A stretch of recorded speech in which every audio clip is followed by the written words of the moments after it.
ये हर गठबंधन में ऐसा ही होता है। चुनाव आते तक ये चर्चाएं बढ़ती हैं। तो सब कुछ आज तय हो जाए, मैं ये मान के भी नहीं चल रहा और मैं किसी जल्दबाजी में हूँ भी नहीं। भाई ये चुनाव के वक्त तय किया जाएगा कि चुनाव के वक्त गठबंधनों का स्वरूप क्या है। मैं इस बात को इसलिए कह रहा हूँ भाई, क्योंकि भरोसा मेरे मुख्यमंत्री पर भी नहीं किया जा सकता ना, कि वो कब तक कहाँ रहते हैं, किस गठबंधन में रहते हैं, नहीं रहते।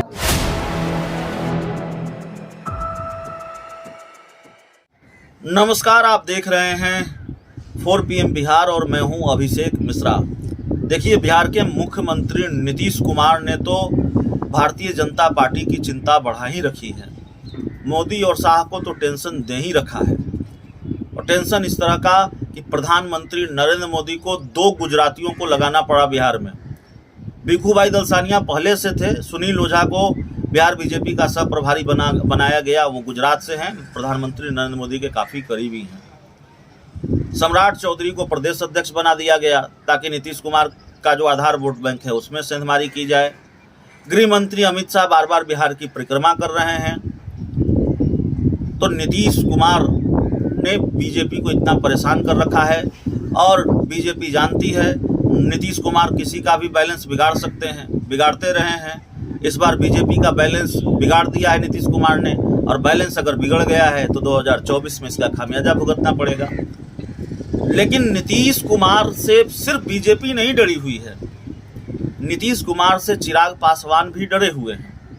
लोक जनशक्ति पार्टी रामविलास के राष्ट्रीय अध्यक्ष चिराग पासवान को यह डर सता रहा है कि अगर वो भारतीय जनता पार्टी के साथ गठबंधन कर लें और नीतीश कुमार पाला बदलकर फिर भारतीय जनता पार्टी के साथ आ गए तो उनका क्या होगा।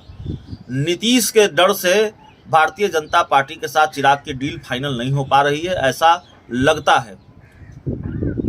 न तो नीतीश कुमार पर चिराग पासवान को भरोसा है, न ही बीजेपी पर भरोसा है।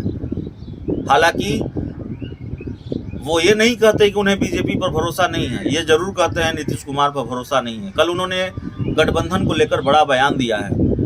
उन्होंने कहा है गठबंधन का स्वरूप चुनाव के वक्त तय होगा, और नीतीश कुमार पर उनको भरोसा नहीं है, वो कभी किधर जा सकते हैं।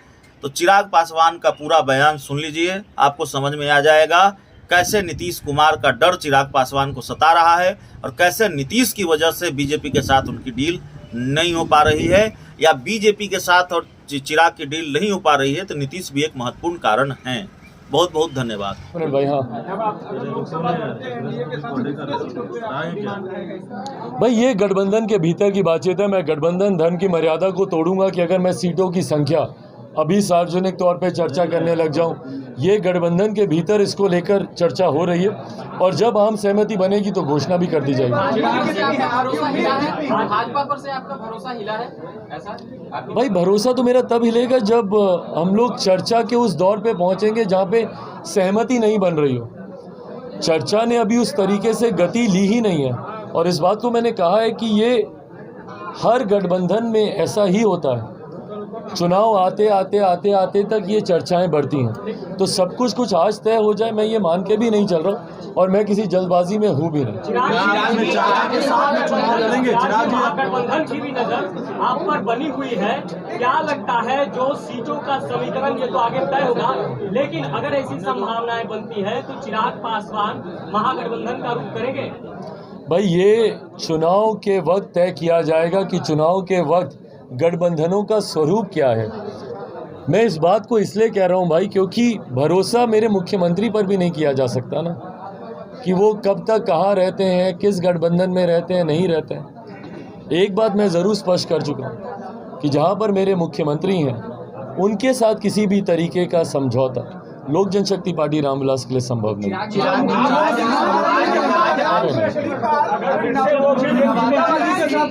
नवादा वाली सीट से तो अमित शाह जी ने ऐलान कर दिया कि वो चुनाव लड़ेंगे। आप लोग बीजेपी लड़ेगी। अब ऐसे सवाल उठता है कि क्या आप क्या उस पर उम्मीद करते हैं जो पहले आपको मिली थी सीट? अब उससे भाई, मुझे क्या उम्मीद करनी है? वो जिनकी सीट थी उनको चिंता होगी, मुझे किस बात की चिंता है?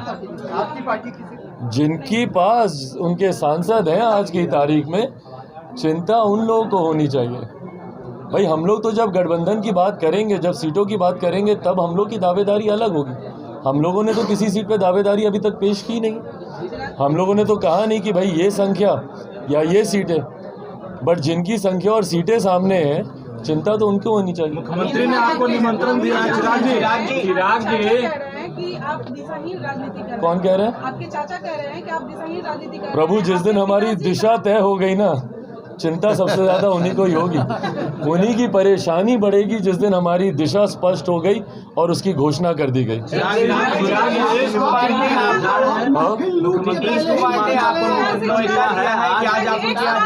पार्टी में जा रहे हैं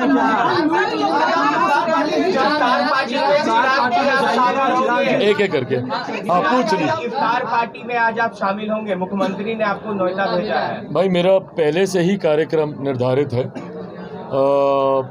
हाजीपुर का कार्यक्रम लगा हुआ है। मैं हाजीपुर निकलूँगा, पर हाँ उनकी तरफ से ज़रूर न्योता इफ्तार के लिए मिला है। हमारी पार्टी के वरिष्ठ साथी ज़रूर इसमें जाएंगे। ये तय है कि जहाँ नीतीश कुमार रहेंगे वहाँ आप नहीं रहेंगे, ये फिक्स है?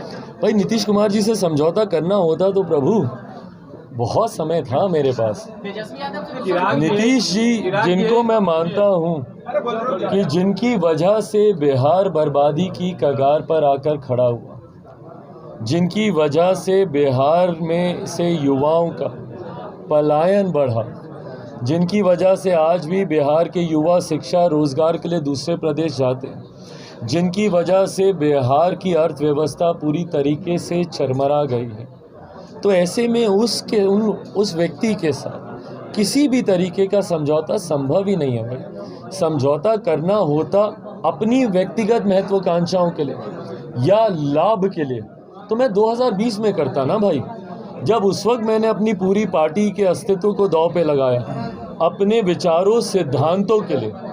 तो आज मैं क्यों समझौता करूं, जबकि आज की तारीख में हम लोग की पार्टी और बहुत मजबूत परिस्थिति है। आपने कोर्ट सिस्टम पर कटाक्ष किया, जातीय जनगणना में चिराग पासवान का क्या स्टैंड है? भाई इस स्टैंड को मैं हर बार क्लियर कर चुका हूं।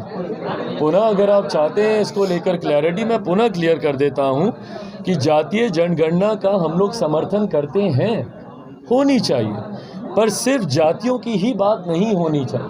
जातीय जनगणना सिर्फ इसलिए होनी चाहिए क्योंकि आज भी कई नीतियां हैं जो कि केंद्र सरकार की हों या राज्य सरकार की हों, जो कि जातियों के आधार पर बनाई जाती हैं। कई बार न्यायालय के द्वारा भी, माननीय न्यायालयों के द्वारा भी आंकड़े मांगे गए हैं कि भाई अगर आपने ये योजना बनाई, बताइए इस जाति की क्या आबादी है। वो आंकड़े हैं ही नहीं, क्योंकि आखिरी बार दशकों पहले ये जनगणना हुई थी।